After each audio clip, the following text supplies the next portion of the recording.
You're watching B-Side with the Jazz Eclectic, a conversation in music, the arts, and the lifestyle of jazz. And away we go. B-Side. It's been way too long, and we're thrilled to bring you some of the best conversation and music that is relevant today. And we're looking forward to being back on stage, obviously. But for now, you're just going to have to live with hearing us in person and bringing you some amazing music and some great guests. Speaking of great guests, we have the lovely Las Vegas local, Miss Laura Shaffer, the Nightingale, the Duchess of Jazz Noir.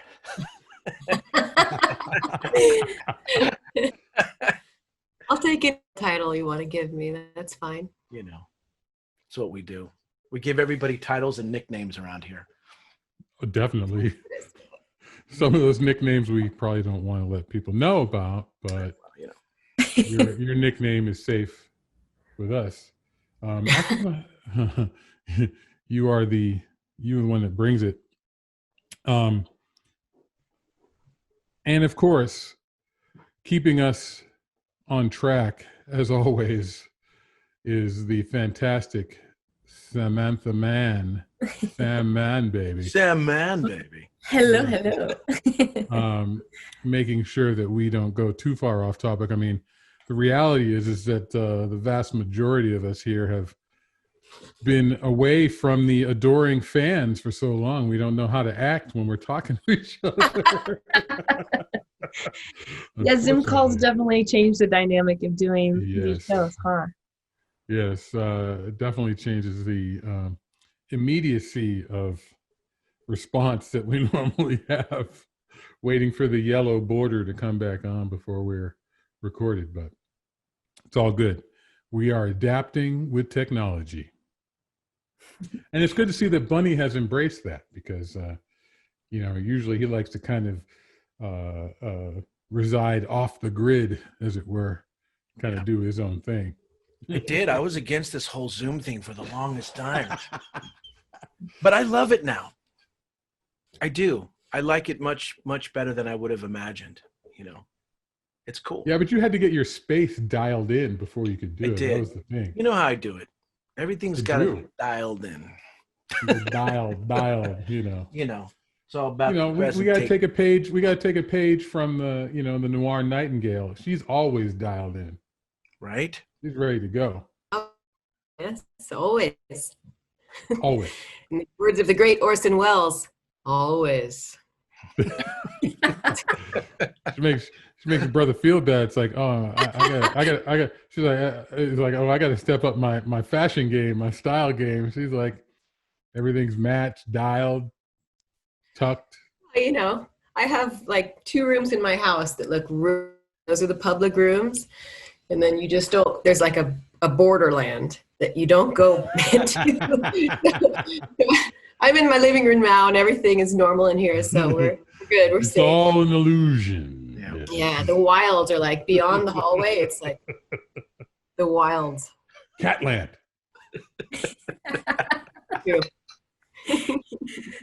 Oh my goodness. The wildcat frontier in the background. It's all piled clothing and dander from there on out.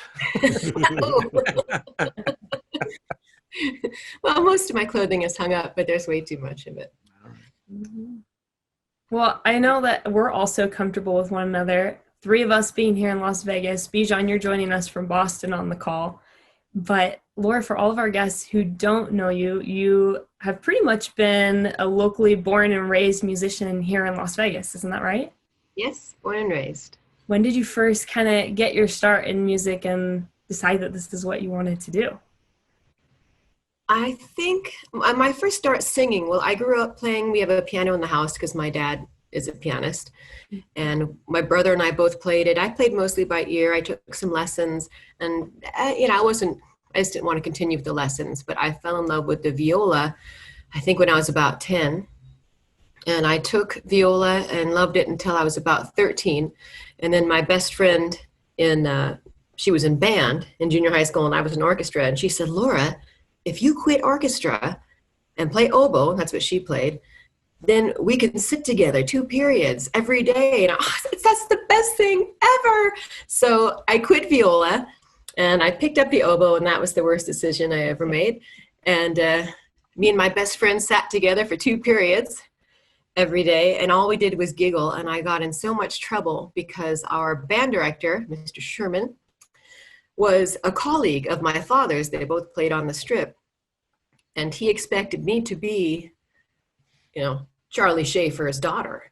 And I was going behind the music stand for 2 hours. And at one point, I actually got a trash can thrown at my head, which would get a teacher fired these days. Yeah, wow. But and he nailed me with I can't believe you're Charlie Shaffer's daughter.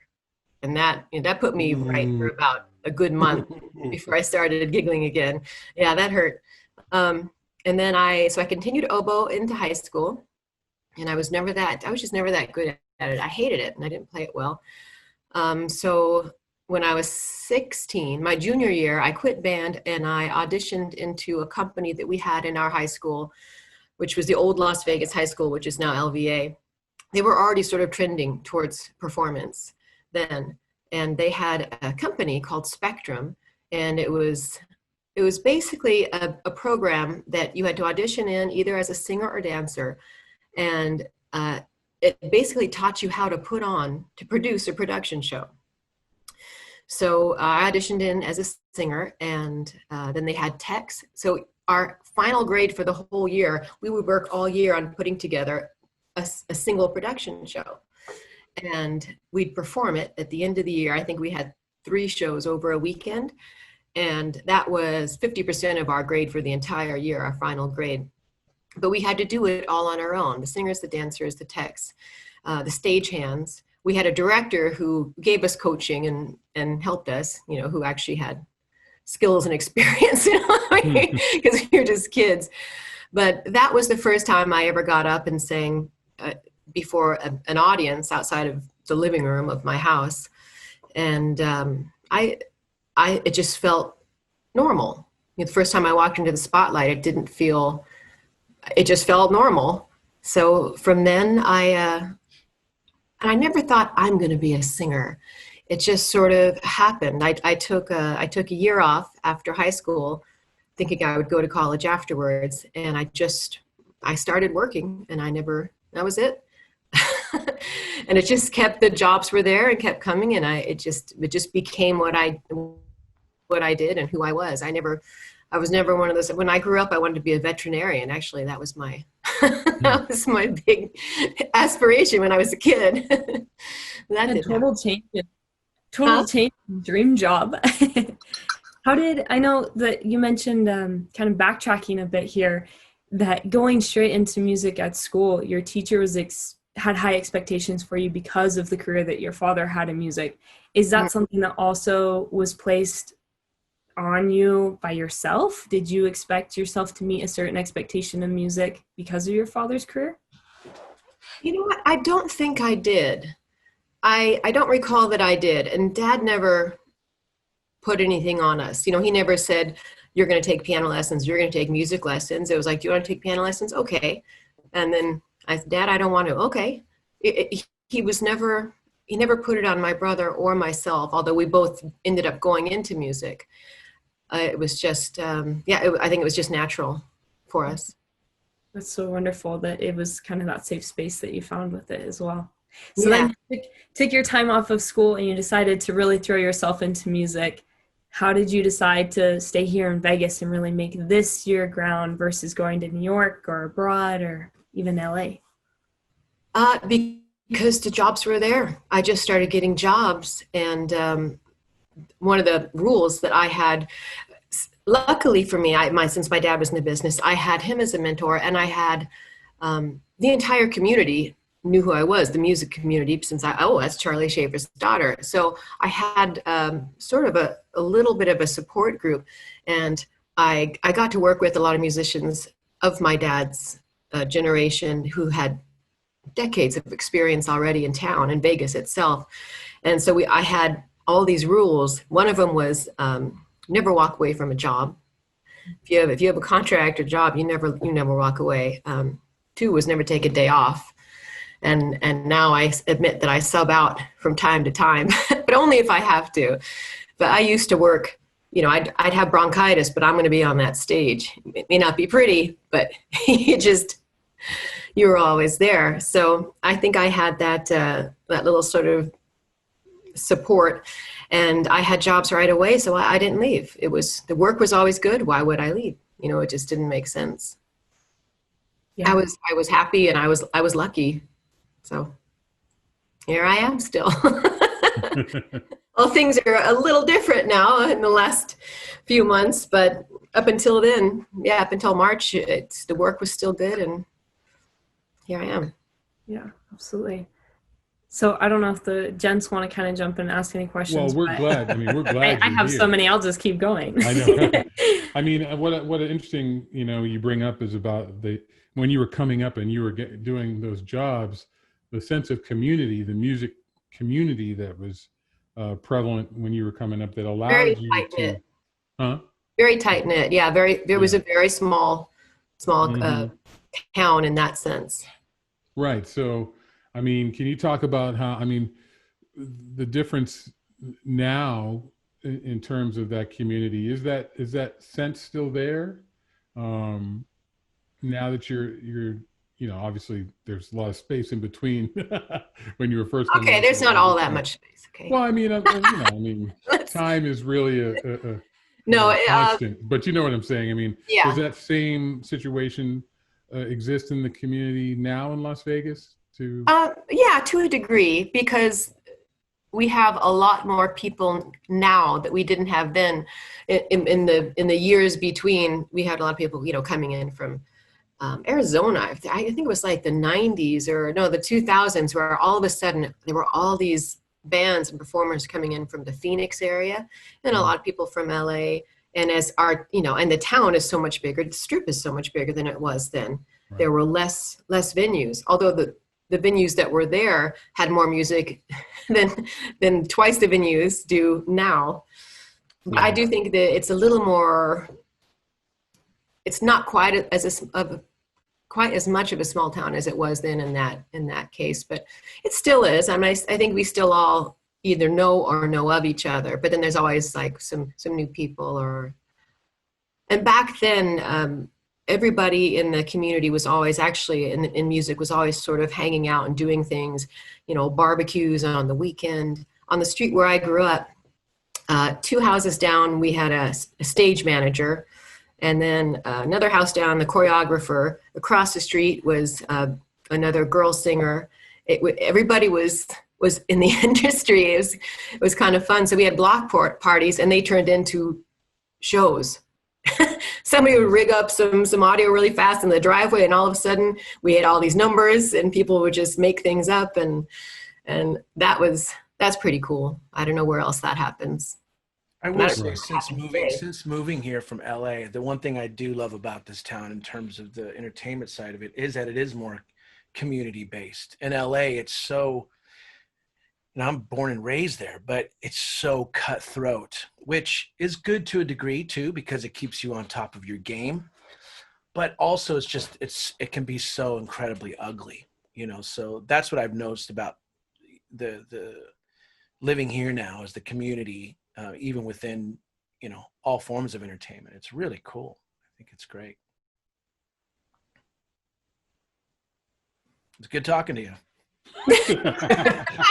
Jesus Christ.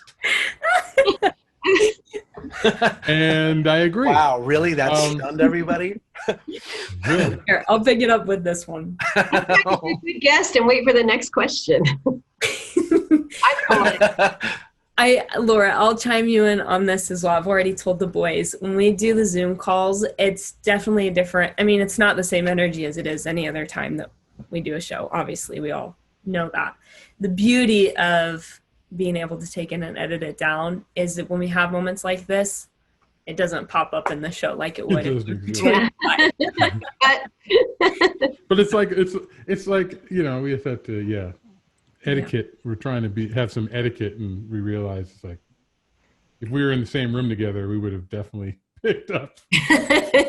Exactly. Okay, I have a good segue from Niall's last point that I can chime off of.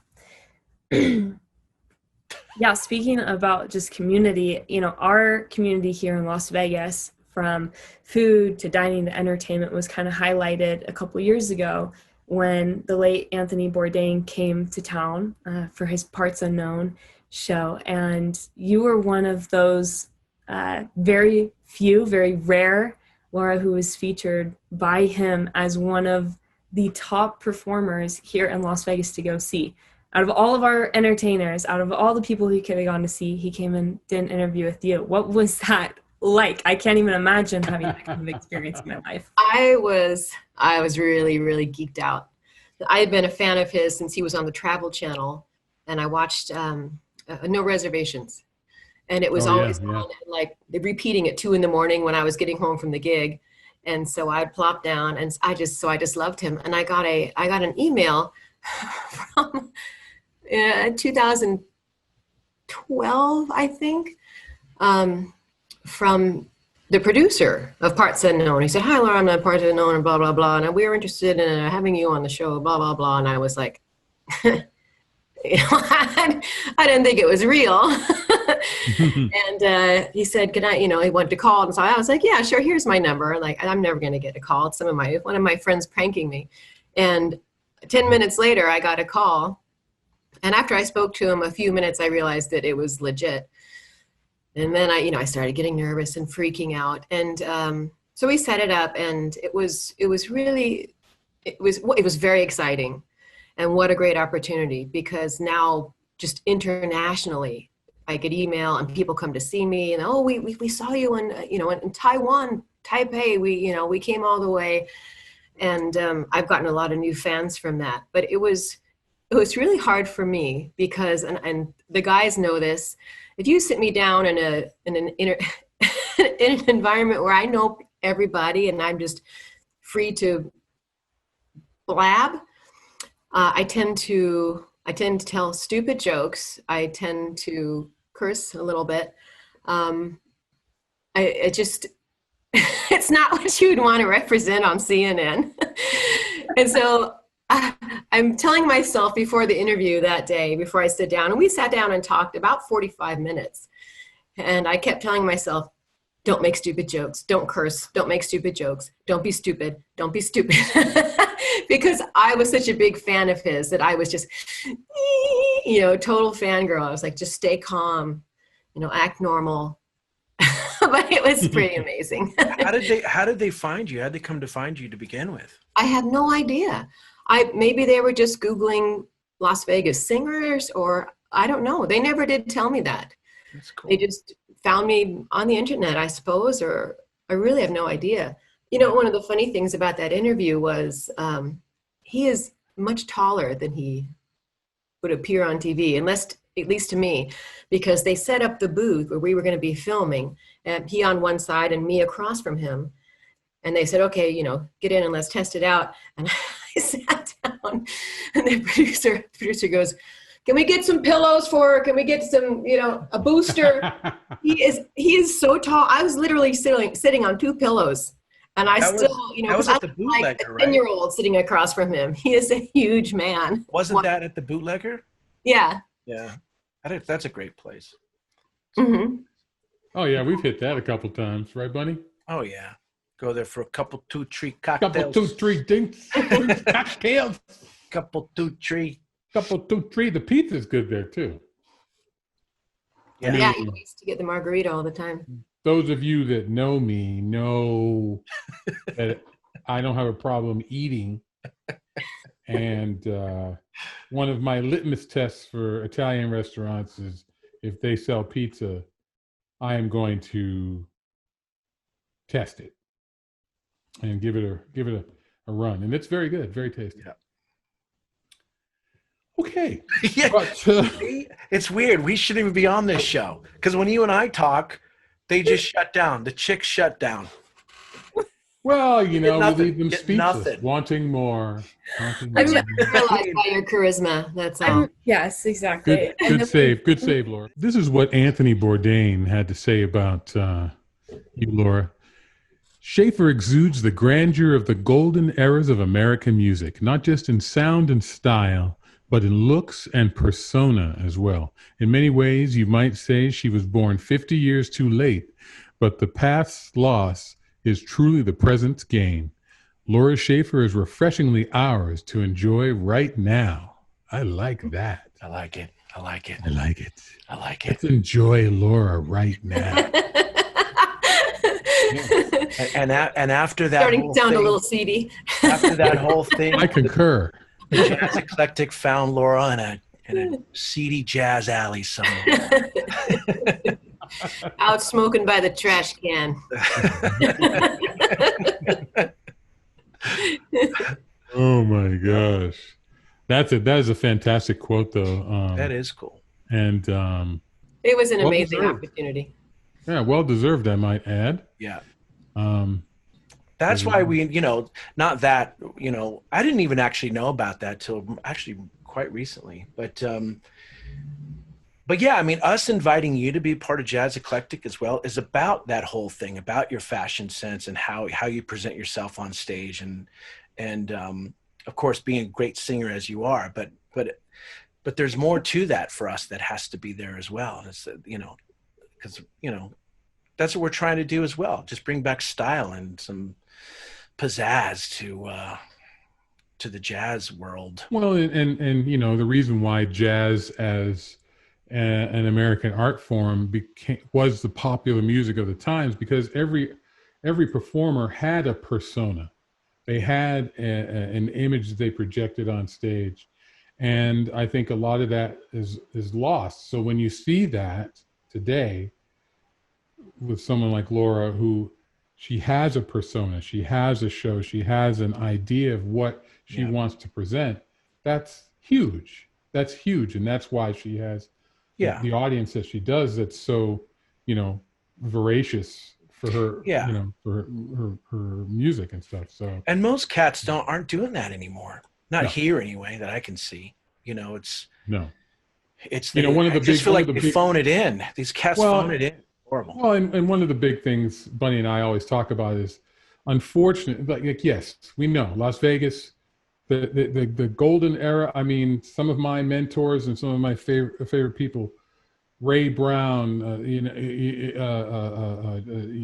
John Clayton, Count Basie, go on and on. These people that I've listened to have iconic recordings that made in Las Vegas, and but the reality is that so many of the performers today that are in Las Vegas are mere caricatures of what that time was, and not really representing what that era was. You see some of these male singers that say that they're singing in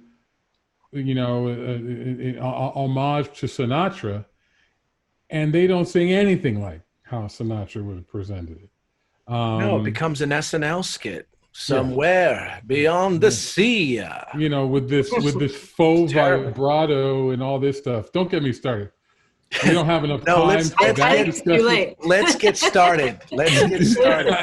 So, but I want to say that. I want to say that because that's why we love Laura. Is because she is not a caricature. She is her own performer and her own artist, and that's important. It is. In order for this music to be presented in such a way where it becomes popular to a younger generation, to even a wider audience, we as artists have to present the music in such a way that is not, I don't want to say comedic. That's probably going too far. It has to be authentic. Authentic. Thank you. See? Thank you.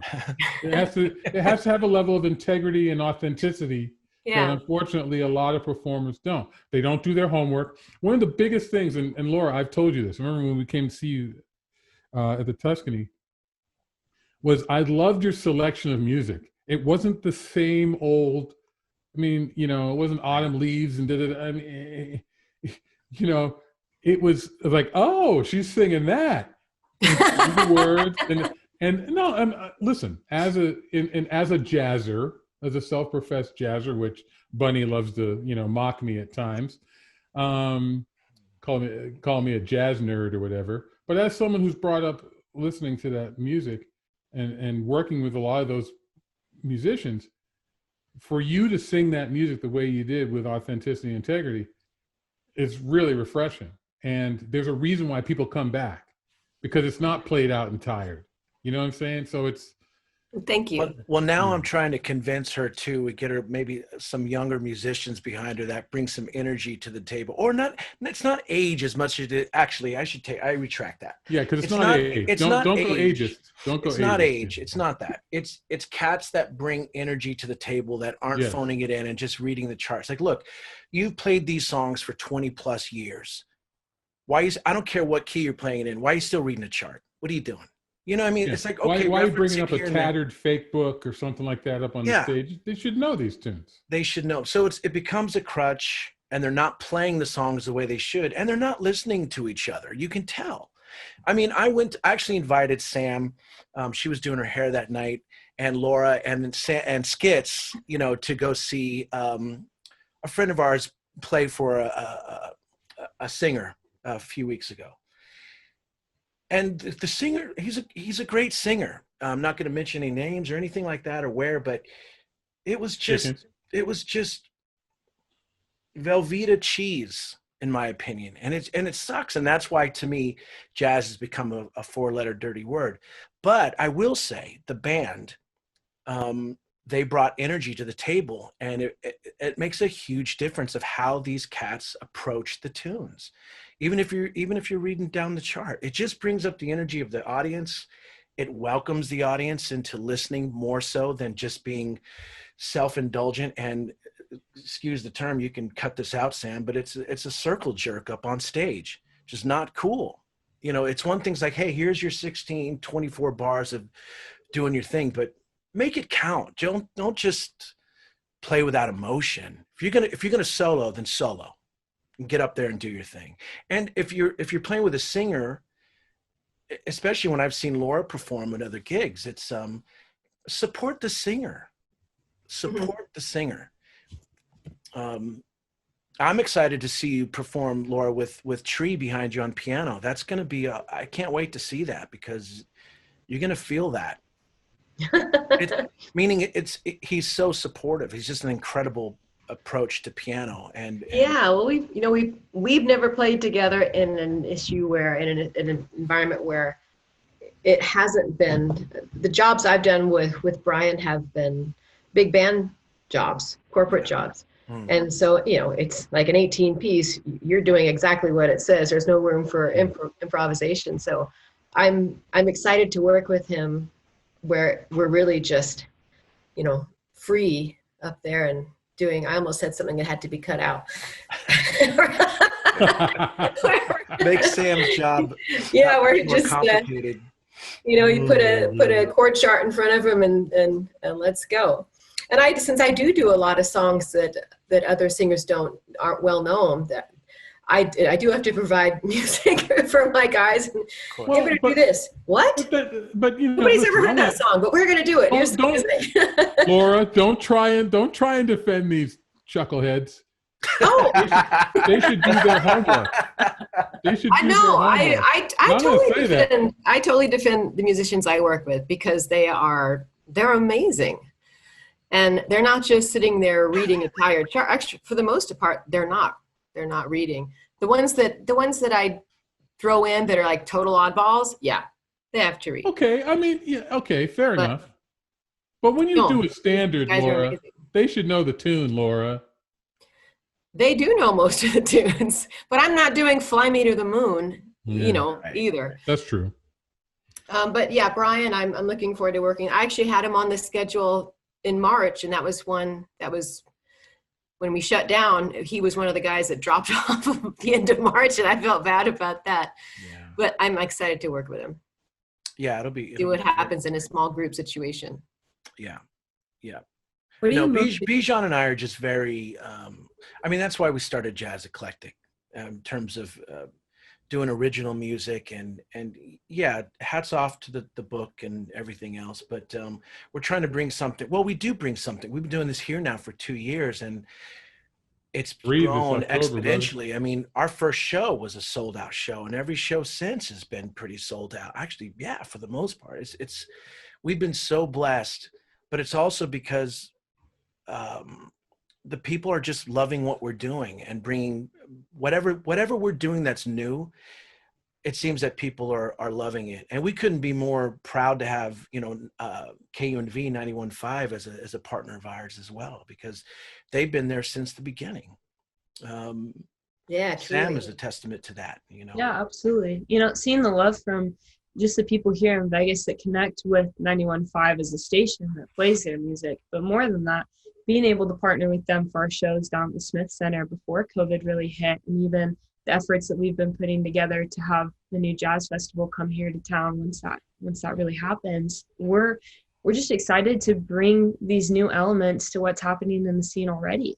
Yeah. I think a lot of times people kind of feel like you have to go in Vegas to those cheesy little lounges and get the cheesy songs and listen to the same stuff over and over again. And it doesn't have to be that experience if you love jazz. You can go and hear a show like Laura's at the Tuscany and really get the kind of golden era experience that is also what jazz lives to be today. Absolutely. I think it's part of it. Absolutely. Yeah.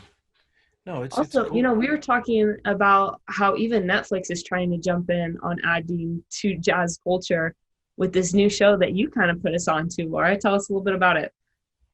Oh, actually, my photographer hipped me to it. Yeah, it's called The Eddy, and it is about some American jazz musicians in a little club in Paris scrambling and trying to make it, just trying to keep the club open. And I don't want to say too much because I know we're avoiding spoilers. But it shows a different side of Paris than the postcard tourist side, which is kind of neat. It shows the diversity and the outlying neighborhoods. And of course, we have a little crime in there, you know, a little intrigue. We have some family drama and great music. And one of the great things about the show is that it actually lets in, you're actually watching the music. You don't get a clip of this and then we go to some other scene. The band is on stage and they're playing the entire number more than once in every episode. So, and the music is incredible. It is. That was the show for jazz lovers. Yeah, Laura actually suggested that to me, and then I that was on like a week before, and I decided, well, let me see what this is about, and I watched it on a Sunday, and I just binge watched all of them.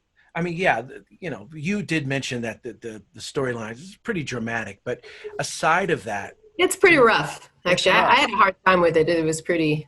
Yeah, but the music to me just blew my mind because I haven't heard that kind of jazz music. For me, Bijon, you might disagree, but when you go back and listen to Coltrane's or Miles and, you know, that kind of stuff, it's seedy, it's raw, it's everything I love in jazz. It's got some noir kind of vibes into it. It's just it's edgy.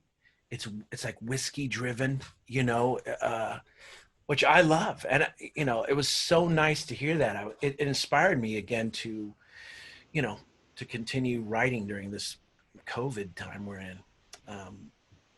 Yeah, I dug it. It was the music. No, I concur with Bunny. I definitely enjoyed the music as well and recognized a few of the musicians as people I've worked with before. I mean, these are actual players up there that are doing it. So that's the other. We talk about authenticity and integrity of music, and it's great that that's being presented on a high-profile television, you know, streaming platform, so that people can see, okay, this is the real deal. It's not like, you know, some of the things like Whiplash or La La Land, which I know I was in, but you know,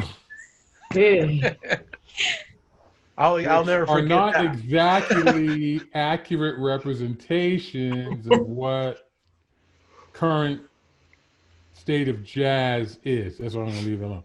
But the Eddie did a great job, and obviously there's so much we could go historically talking about musicians from America going to Europe and having more acceptance in Europe for their music than they are in the States, even though the art form was developed and invented in America. We could go into that whole discussion, but that would take far too long. So let's just say that it is refreshing to see real music, real jazz, in my opinion, being performed on a high level too. It's good music. It's good stuff, you know. Yeah. So I gotta go back to. Too. I got to take you back to La La Land real quick since you brought that up. I'll never forget this because, you know, for the listeners out there, Bijon was in La La Land a couple different times, and I remember this. So this is when I was living in LA, and Bijon was still in Boston, so he flew out and he was staying with me, and I remember I picked him up at the sound stage, and he gets in the car. He's just like, I don't know what that was all about. Man, this is going to be terrible. Well, you got to remember at the time, it was the same director that did Whiplash, right? So any of the listeners out there that saw Whiplash, you know, it's pretty dramatic high school situation, music program, pretty inauthentic situation with the band director, you know, abusing the drummer basically. And so this same and that movie got so many accolades. So then here comes round two with La La Land. And I was fortunate to get the call. Of course, hey, anytime you get to be in a movie, you don't turn it down, right? So it was great, playing with some great musicians on stage. And I remember I had to be down at Hermosa Beach at the Lighthouse at like 5 in the morning or something like that, 6 in the morning. It was something bad. Yeah. It was early, right? So get down there. I did have my own trailer, very cool. But it was like 16-hour days. But my point is, the music to me was not inspiring.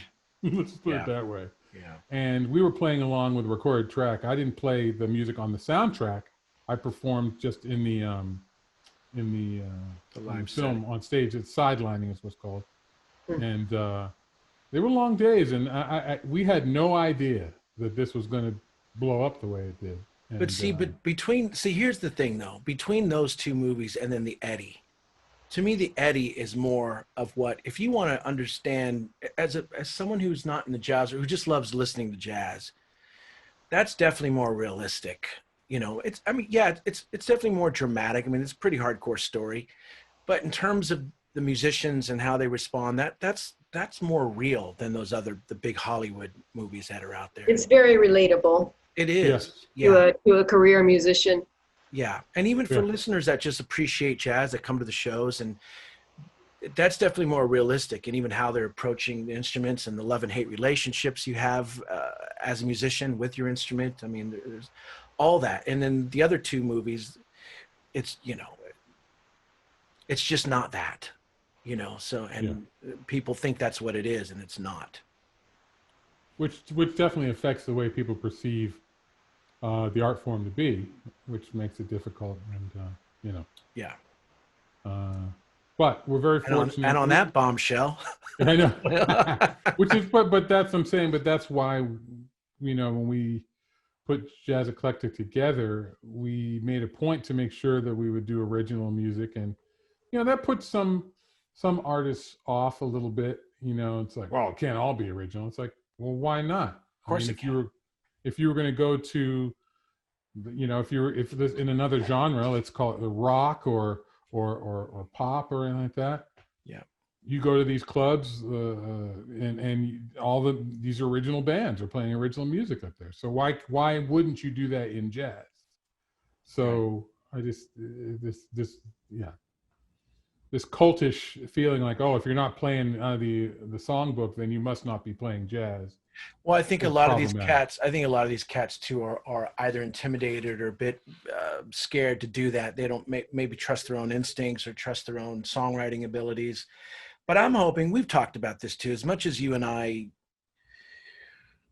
we can talk a lot of smack, you know, look, it's who we are. You and I have big egos. There's no doubt about it.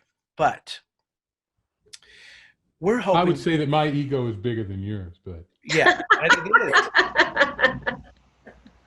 is. All right, prima donnas. But my thing is, what I'm hoping, and you and I have talked about this, what we're hoping is that whatever we're doing is that it will hopefully inspire other artists around town and musicians around town to kind of not be afraid to go down that road and, you know, and do your thing. You don't have to be limited to the songbook or the standards. You don't have to, you know, if you do it well, people are going to like it. And again, people seem to really love what we do. And that's a testament to just putting it out there, you know, with confidence. Yeah, doing it well. Right. Yeah. Thank you. Yeah. Yes. I mean, we try. It's quality. I think that's a big point. And there's a lot of original music out there, but it's got to be quality, and it's got to be presented with quality. Yeah. Right. I'm sorry. Did I just pop in there? I'm sorry. No, it's me. I'm saying. Bijon keeps us on track with that, though, musically, as our MD for this stuff. I mean, even with all my originals, you know, I like him to MD the shows because he's going to put the ultra jazz nerdiness the on ultra jazz polish. Yeah. The ultra jazz sheen. I'm gonna put the ultra jazz sheen, the soul glow on the music. Right. Well, yeah. Yeah. No, Laura, to your point of quality, that's a perfect point. I mean, that's exactly what you're bringing to the scene. That's what you have to offer for live audiences that are coming to listen, and also people that just enjoy your music when they I think we should talk more often. I know, right? we will. We will be talking continue to pet each other's. You're good for my ego. so much for being our guest for this week as well, and just sharing not only the experience that you've had with the music, but really what kind of gave you that heart and that soul and the roots that built your foundation, and why you chose to start here in Vegas and contribute the way that you have. Well, it's been my pleasure. Thank you for having me. You're the best. You're the best. And these two. Oh, we have our slogan that we always say. Laura doesn't know about this slogan, actually. We always say on our radio show and everything we do, it's all, well, normally we have a drink in our hand and we say, to the hang. Everything's to the hang. Everything. It's our chill. Yeah, it's our cheers. To the hang. To the hang. To the hang. Thanks for watching this episode of B-Side with the Jazz Eclectic, a conversation in music, the arts, and the lifestyle of jazz. We'd like to thank Laura Shaffer for joining us on the show this week, and we'd also like to give a special thanks to our partners at Proprietors Reserve, the home of B-Side Live.